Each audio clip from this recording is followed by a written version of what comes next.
Kembali lagi dengan aku, Juliana Kedeza Saputri. Jadi di sini aku akan membahas mengenai retorika dan mengapa sih retorika itu menjadi ilmu yang menarik untuk kita pelajari.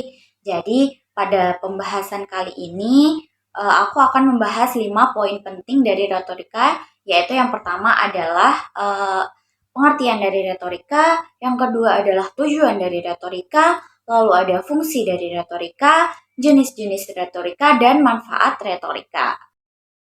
Nah, masuk ke pembahasan yang pertama yaitu adalah pengertian retorika. Jadi, apa sih itu retorika? Jadi, retorika itu adalah suatu bidang ilmu yang mempelajari atau mempersoalkan tentang bagaimana cara kita berbicara sehingga mempunyai daya tarik yang mempesona sehingga orang yang mendengarnya pun itu dapat merasakan dan perasaannya itu tergugah begitu. Nah, retorika sendiri dalam arti lain itu berarti suatu studi pemakaian bahasa secara efektif dengan cara karang-mengarang. Dalam pengertian lainnya juga, retorika itu merupakan suatu seni dalam berpidato. Jadi di sini retorika itu bukanlah suatu kemampuan berbicara saja, tapi bagaimana bicara tersebut itu bisa untuk menggerakkan seseorang atau orang dengan jumlah yang banyak. Dengan kata lain, bagaimana bicara itu bisa untuk mempersuasi orang lain. Oke, masuk pembahasan yang kedua itu adalah tujuan dari retorika itu sendiri. Jadi pada abad ke-14 sebelum Masehi, yaitu dirumuskan oleh Aristoteles, beliau mengatakan bahwa tujuan dari retorika itu ada dua. Yang pertama adalah meyakinkan para pendengar akan suatu kebenaran dari topik yang sedang dibicarakan. Lalu yang kedua ada membina rasa saling pengertian yang mengembangkan kerjasama untuk menumbuhkan kedamaian dalam setiap kehidupan dalam bermasyarakat melalui kegiatan bertutur.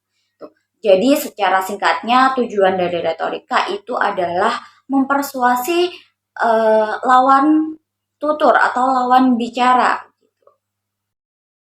Nah, masuk ke poin yang berikutnya itu adalah fungsi dari retorika. Apa sih fungsi dari retorika itu sendiri? Jadi, retorika di sini mempunyai fungsi untuk mempersiapkan sarana yang baik dalam menyediakan pengetahuan serta bimbingan bagi para pembicara sehingga mereka itu dapat lebih mudah untuk mencapai tujuan yang mereka inginkan. Nah, di sini pembicara sebaiknya menyampaikan sesuatu itu sesuai dengan kebenarannya dalam beretorika. Karena jika mereka menyampaikan sesuatu yang tidak benar, lalu ada orang yang meragukan informasi itu, maka tujuan dan fungsi retorika tidak akan pernah tercapai. Lalu masuk ke pembahasan yang keempat itu ada jenis-jenis retorika. Nah, di sini retorika itu dibagi menjadi 3 jenis. Yang pertama adalah monologika, lalu dialogika, dan yang ketiga ada pembinaan teknik berbicara. Di sini saya akan menyampaikan secara singkat apa pengertian dari ketiga jenis tersebut. Yang pertama ada monologika. Jadi monologika di sini berarti ilmu berbicara seseorang secara monolog, di mana hanya ada satu orang yang berbicara. Contohnya itu adalah pidato, sambutan, ceramah, deklamasi, kuliah, dan lain sebagainya. Lalu yang kedua ada dialogika. Jadi dialogika ini adalah ilmu atau seni berbicara secara dialogis atau terdapat dua orang atau lebih dalam proses pembicaraannya atau proses kegiatan tutur. Nah, contohnya apa sih? Contohnya itu ada diskusi, perundingan, tanya jawab, percakapan, lalu berdebat, dan lain sebagainya.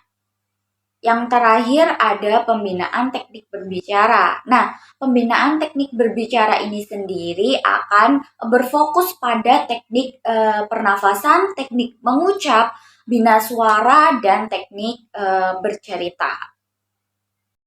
Nah, Masuk ke pembahasan yang terakhir atau pembahasan yang kelima. Nah, di sini kita akan belajar mengenai manfaat-manfaat apa yang bisa kita dapatkan setelah kita belajar mengenai retorika. Nah, manfaat yang pertama itu adalah kita bisa pandai dalam merangkai kata saat berbicara di depan umum. Nah, seperti yang banyak kita ketahui bahwa retorika itu adalah seni berbicara atau berpidato, maka sudah pasti orang yang mendalami retorika itu penuh dengan keseriusan dan akan memiliki suatu kemampuan atau kecakapan dalam berbicara. Nah, kemampuan berbicara di muka umum ini tentu akan sangat bermanfaat bagi kehidupan kita. Karena dengan kemampuan berretorika ini, kamu bisa memberikan pengaruh bagi sekitarmu hanya dengan rangkaian kata yang kamu susun. Lalu, manfaat yang kedua adalah kita bisa memahami intonasi yang akan kita gunakan ketika berbicara dengan orang lain. Nah, biasanya kan ada ya orang yang membicarakan topik itu mengenai kesedihan atau tentang kebahagiaan itu menggunakan ekspresi yang datar-datar saja sehingga pesan yang dia sampaikan itu tidak bisa berbekas kepada hati audiensnya. Atau ada pula orang yang berbicara dengan terlalu cepat atau nampak terburu-buru. Nah, di sini akan menimbulkan suatu kebingungan terhadap audiensnya gitu. Jadi dengan mempelajari dasar-dasar retorika sendiri, setidaknya kamu akan sadar bahwa intonasi itu sangat berpengaruh pada pesan yang ingin kamu sampaikan. Lalu manfaat yang ketiga itu adalah ide-ide yang akan kita sampaikan kepada para pendengar atau audiens itu akan dapat dicerna dengan baik. Nah, tentu saja ketika kamu bisa berretorika, maka kamu akan lebih baik dan lebih bijak dalam menyampaikan pesan yang ingin kamu sampaikan menggunakan bahasa yang ringan atau sederhana serta mudah untuk dipahami oleh para audiens.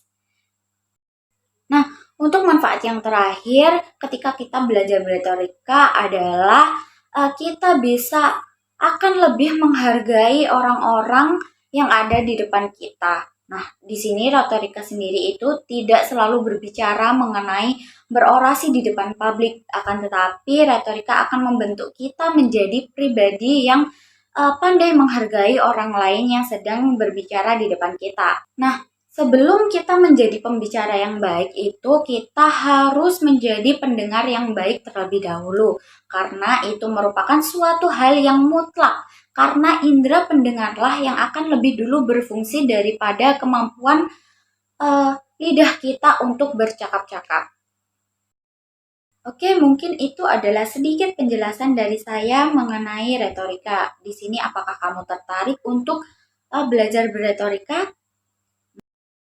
Baik, mungkin sekian dari saya. Wassalamualaikum warahmatullahi wabarakatuh.